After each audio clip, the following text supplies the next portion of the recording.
going to teach you right now how to make a gumbo.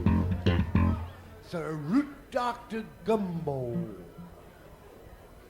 Word comes from New Orleans. It's a stew of everything that is nice. It's about friendship, it's about good food, it's about good drink, it's about lots of drink. It's about everything nice that comes from New Orleans. We're teaching you how to make a New Orleans gumbo, and in particular, a root doctor gumbo. Now the first thing you have to do is catch a root doctor.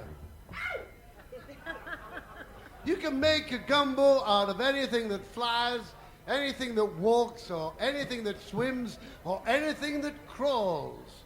So catch your root doctor and back him slowly towards the stove.